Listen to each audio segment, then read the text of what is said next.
Sponsored by the Big 98, Nashville's #1 for new country and the home of the Bobby Bones Show. We're so thrilled to have on the show Grammy Award-winning country music singer, songwriter, and author, Suzy Bogguss. Suzy, thanks for coming on. It's so good to be here. It's so good to have you. You know, I think I told you this before we came in studio. It's like so many of your friends have come on the show and go, you have to bring Suzy on. Now, I don't know if you just bribed them with soup. I did. I bribed them. Or if you had them on the Wind Down Wednesday and they were hanging out with you, because I think a lot of your friends, thanks to your husband's photos, you know, have been to that also. Yes, this is true. Well, we got to talk about this. Okay. Prayin for Sunshine. What an incredible album. I've been listening to it a lot, and it's available on CD or digital, but so many great songs on here, and you wrote all of these songs. Yes, this is the first time I have actually written every song on an album of mine. And I guess, you know, just as I'm getting older, it's like I'm getting a little braver, you know. But it's hard in Nashville, you know. I have so many amazing friends that are songwriters, and I hear great songs, and so many times in the past I've always wanted to record the one that I think is the epitome of what I was trying to say. And so this time, because we had the, you know, the lockdown, I put my mind to it, you know, a little more like, I really want to do this sometime in my whole career, make sure that I have written every song on one record. It's such a powerful record, all 10 of the songs, but also, you know, I was a huge fan of Lucky. Oh, you know, thanks. to where you did such an incredible job, to me, bringing the female perspective to Merle Haggard's songs in a way that I don't think anybody else had done. But, you know, I think a lot of the budget on this one went into the recording studio, right? Yeah, all the budget went. It actually went into the soup ingredients. For the 3 days of recording? You got to keep the band fed. That's right. That's how you keep them focused, as you, like, keep them really happy, make sure they got a lot of food.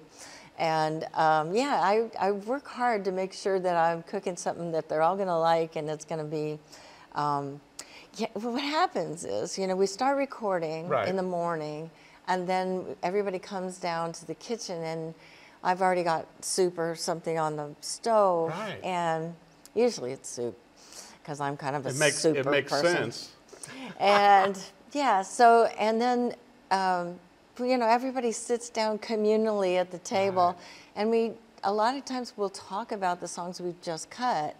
And several times in the past, you know, couple of albums that we've recorded at the house, we've actually gone back up and said, you know what, let's give it this treatment. Let's try it this way this time. So it kind of does kind of keep everybody focused and just kind of feeling, it's almost like a slumber party for like 3 days. That is so neat though, because I mean, you know, we were talking about the album before we came down to the studio, and your husband, you know, Doug Kreider, did the sound engineering and mixing on this, but it's like, it sounds so great. I mean, I love it that I can hear the acoustic guitar, you know, the fingering underneath your voice. But your voice is so well known and so powerful. I want to hear that. Thank you. You know, but I mean, but it's like the songs, it's like, I mean, these are like deep emotional songs. I mean, you know, from It All Falls Down to the River and Sunday Birmingham, Paint the Town Blue. I love Camille. I mean, oh my gosh. That was a heavy one. Heavy? Yeah. Yeah. I wrote that one with Gretchen Peterson and Matresa Berg, and we tend to write kind of heavier songs.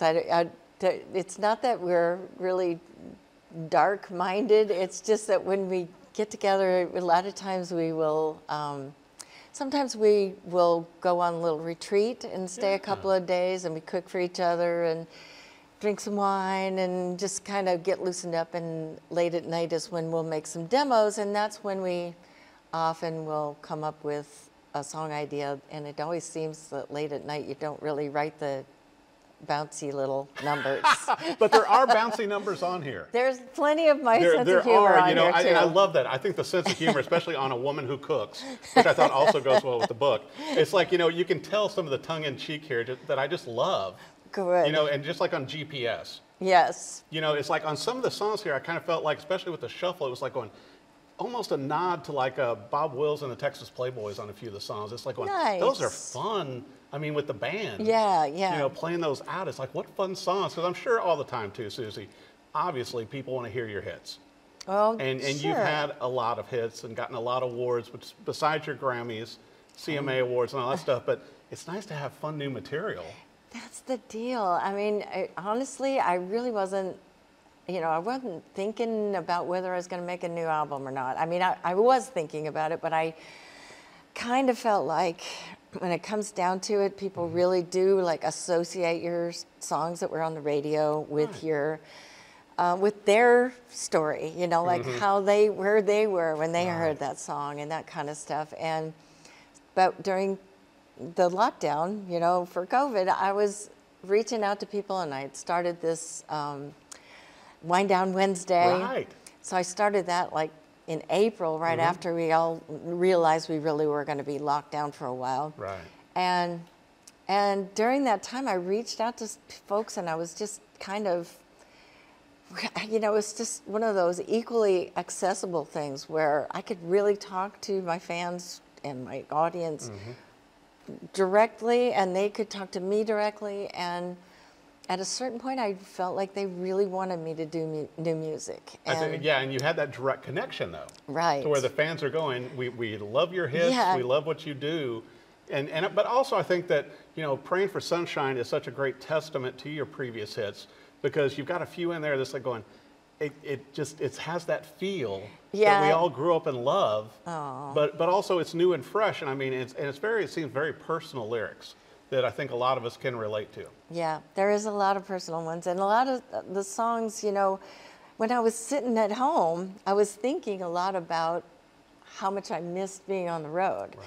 And a lot of the songs were kind of inspired, like I say, through the windshield, because nowadays I mostly fly to dates, and then we drive in a van, because I just have a trio. And so we drive, you know, 3 hours this way, 3 hours this way, 3 hours this way, and then fly home.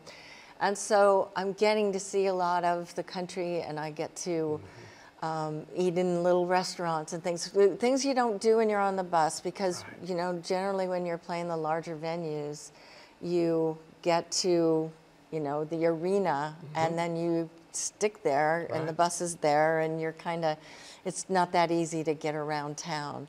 But when you're playing a lot of these smaller theaters in towns that have been kind of rebuilding the downtown sections, and they're like got these beautiful old theaters, and the towns are so appreciative for people to come in and play music for them. Definitely.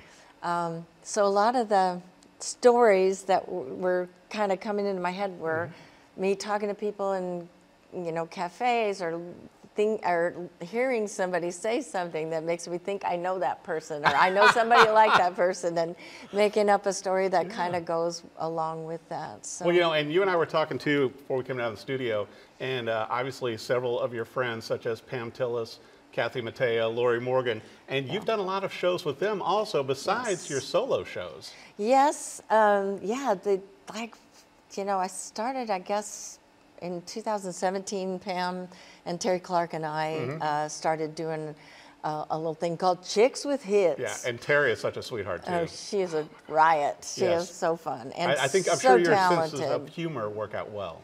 Well, it was, the three of us was hysterical. We had the Canadian and the Midwesterner, and then the Southern girl. Right. And everybody has a, you know, kind of a wicked sense of humor. Yes. So there was a lot of that. And the same with Kathy. It's like Kathy and I've known each other as kind of BFFs for many, many years. Right. And we love to cook together. So getting on the stage together, it wasn't like you would have a show that would just be, this is how we do this show. It would be like, remember when we did this? And then we would just get off on some tangent, and we'd be like, sounds like a comedy TV show. It's like, and then comedy ensues. There was a lot. It kind of has that feel. There was a lot of that. But I know that also, you know, talking with Terri and with Pam, everybody always looked forward to the next show and going out together. Totally. It was like, once again, it was kind of like a sleepover thing. It's like, oh yeah, and we're gonna, play some music Yeah. and do some shows, but Yeah. you're gonna have fun. Yes, and also I love their music.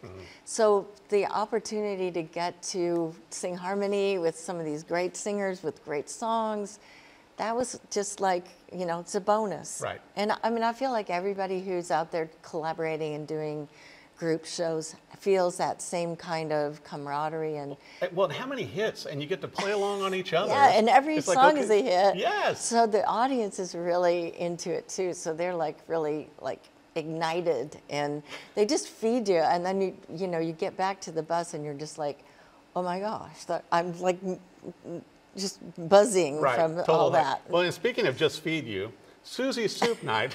I like that for a transition. That was a really good segue. Yeah, I've listened. And so anyway, I mean, what a great thing to put together. I can't believe that you did a new album and a new book all at once. But, for me, and I think Never again. that's what your husband said also on all the great photography. my With God. Doug did all this. But you actually dedicated this book to your parents. Yes. And I thought that was incredible. But, it had to be hard to be able to put together all these recipes, because you're a great cook and you have, these gatherings all the time Yeah. and cook soup. And it's like, and I'm reading them going, I need to cook these. Yeah. Well, I started collecting a lot of these recipes way back in college, because that used to be my go-to for getting people together, because making soup was pretty reasonably priced. And Right.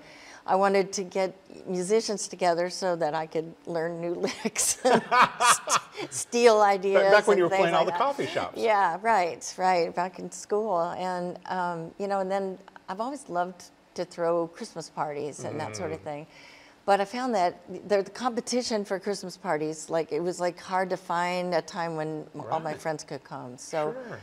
right after Christmas is my birthday, and it's in between Christmas and New Year's, and so that's what ended up being the party, was that it really isn't anything about my birthday at all, except that I get to have some of my favorite singers and musicians play music for me on my birthday, which is pretty selfish and wonderful at the same time. And then you provide the food, but I mean, Then I cook, but I that's mean, right. the photos and stuff in here, I mean, Tommy Emmanuel, I mean, the list goes on and on. You've got Kathy in here. You've got, I mean, so many artists that have been, on the Lots show. of them. I mean, wow. Yeah, well, a lot of them, I've just been coming for so many years now that it's awesome, because that's a time of year when a lot of us are at home. Right. So, finally having a bit of a break. right, and we're sick of our families, So. You need the break. So I was like, come on over for soup and we'll jam too. Yeah. But I mean, these that's are true. such fun recipes. And I think what you did also, Suzy, that I enjoyed is that you gave the basis. It's like going, okay, for a guy like me, it's like, here's what I need to buy initially to get started. And you've got the stews and the different soups. And I mean, just all sorts of different fun recipes Right. that you can do on a budget, but also you can kind of tweak them and add your own flavor to them.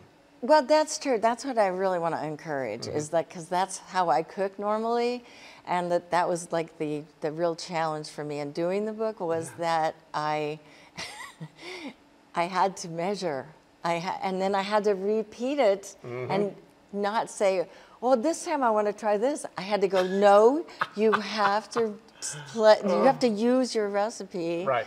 And just the other day, I made made one of the recipes out of there, and I got my book out and I looked at it, because otherwise I would just be throwing in a little of this and a little So that. was it kind of funny, cooking from your own cookbook? It was so fun. I thought, gosh, I don't even really have to think about it. It's just it's all there. I told you, my idea though, still, Suzy, is to where, pair a song, like some of your, a song with the soup. And so it's like, while you're cooking this and preparing it, listen to this song. Yeah. So which one would I don't know. Paint the Town Blue. Well, there's no blue soups. No, Thank there's God. no. But I mean, but you They could didn't go, do blue soup. something maybe, a little more spicy for that. Oh, yeah, it could be. I'm just thinking. Yeah. And I want to bring up also, for some of our viewers that don't know, it's like, growing up in Illinois and everything with your grandmothers that played, music. Yes. And then you started taking piano and drums at a young age, right? Yeah. And then didn't pick up guitar until few years later. Yeah, we kind of made do with what we had in the house. Right. And so when my sister got married, she left her guitar, and that was when I picked it up. So I was about 14. Yeah. But yeah, I'm not a master of any instrument, to tell you the truth. Except your voice and your songwriting. Well, yeah. And soup. I don't know if I'm a master of those either. But well, now I've got to bring this up. I mean, you moved here to Nashville in 1985, but also, 3 days of tryouts to play at a new theme park that was coming to Tennessee, and you ended up being the first female vocalist, and you were a smash hit at the train station and at the Jamboree show at Dollywood. A smash hit. Okay, thank you. Yeah, I was very fortunate to be at the opening season of Dollywood. Wow. And, right then I got in front of a lot of people. And I'm sure that, Capitol Records knew that I had been in front of a lot of people too. So when they came to the train station to see me plunking away with the coal falling down in flakes on my dress and everything else, You paid your dues, Suzy. I did pay my dues. But I also, probably you were have already black lung disease. Yeah, thank goodness you don't. But you were also already selling demos. To where you had like your little demos to sell. Dolly was the best boss in the world. Wow. Because she encouraged us all to create our own set lists and think of, who are you as a singer, as an artist, and how will you relate and engage your audiences?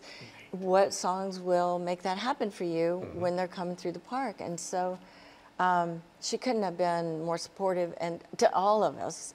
But then when I was offered my record deal at Capitol, I had a meeting with her in her apartment. Wow. It was really something else. And she came in, you remember Green Acres? Right. Yes, totally. She was dressed sort of like, Ava Gabor in Green Acres. She had this little, kind of a flowing gown thing on and little fuzzy high heels that had like heels about this high, because, I'm pretty tall and she's like 5 foot or 5'1" or something like that. But when she wears the heels, she's pretty normal. But I just, I'm standing there talking to her about, should I take this record deal? And I know that I felt what every guy probably feels is I kept looking to make myself look in her eyes. So I was like, look at her eyes. Stop it. Well, and too, it's like when you're talking with Dolly too, it's like she's so in the moment. You can really, you can tell that, and obviously talking about something as important as this, she's giving you her full attention. And she is so smart.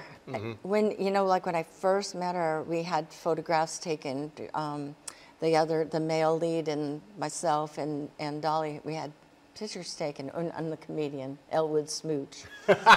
And so, we're sitting down and just having a little conversation in front of one of the little buildings there, and she's asking me about where I came from and my family and all that stuff, and just couldn't have put me more at ease. Just, she didn't have the gown thing on then. She had a dress on. But talking to her, I was just like, this is a real person who is really down to earth. Really, she's in there. How special. What great memories. I know. I got pictures too. See? You can prove it. Well, I know obviously the album is out and you can listen to it through all the digital sources. I recommend the CD. I was also trying to convince them of vinyl, but they have the CD, and I'm telling you what, these songs are so great. Well, we're not saying we won't do vinyl. We just don't, at this point. It's fan demand. We were so busy trying to finish both of these at the same time. We didn't really get to thinking about the vinyl thing. And I also wanted to bring up on Suzy's Soup Night to where, when they order the book, as long as they order off your website, they can get a signed copy. Yes, they can, if they put a little note in the comments. Right, yeah. So they need to tell me what they want me to say. Well, and it just makes it a little more special. Yes, it does. Yeah. Also, even more special if they have your music on while they're cooking the soup. Now that's what I'm going to do. That's what I'm talking about. That's what I'm going to do. When I'm cooking your soups here, I'm going to have it on I'm going to have to do like a little TikTok or He's something. good at plugging stuff. I'm just going to prove it, though. Thank you. So, okay, well, then I want you to send me a picture of what you cook. Totally. Because I'm putting your feet to the fire now. Yeah, it's done. Pick out one of the ones that takes 2 days to cook. Oh my gosh, yeah. I make my daughter wait, like I start a day before she comes over. Yeah, yeah. Well, the thing is that, in all the years I've been touring, I've been to so many different countries. So I put some of the international recipes in there that, because I would talk to people and try to get the secrets to their food and stuff. And so, and I've had to adjust some things because I can't find some of the things that they were only available locally. Right. And, I noticed that with some of the international recipes. But I tell you what, this book, besides, both of them are must-haves, but especially, wow. I just love Suzy's Soup Night. What an incredible, with the photos, with, just you sharing the recipes and everything else. It's a fun book. Thank you. Yeah, I think, and that's the reason it keeps selling out. So everybody needs to get their copies now. And Suzy, where do they need to go for the website and for the music to get the CD and for also more touring? Okay, just to SuzyBogguss.com. It's SUZY, 2 G's, 2 S's, and it's not bogus, it's Bogguss. It's never just, bogus. And, my Facebook is just Suzy Bogguss Music. And I also do Instagram. I do all that stuff. But join me for Wind Down Wednesday sometime. Yes. It's Wednesday at 5 p.m. Central. And, I'm always having new guests. I've had so many of my buddies on the show, and I was thinking maybe you should come on and teach us how to make wine. I would be thrilled to. In fact, I'll bring some that we could sample. Oh, that sounds even better. better. Have soup. So I'll tell you what. I'll make soup, you make wine. That's a deal. All right. We are so on. Well, I'll tell you what. Once again, this album, if you're a fan of Suzy's incredible music and her many hits that she's had over the years, you're going to love this just as much. The mix, the sound, the songs are incredible. Prayin for Sunshine. Be sure to get your own copy. Don't just listen to it digitally. It's more fun on the CD.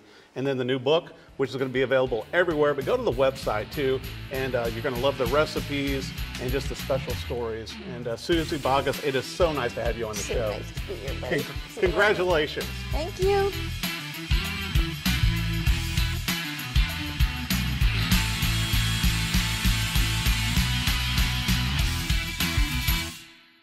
Sponsored by the Big 98, Nashville's #1 for new country and the home of the Bobby Bones Show.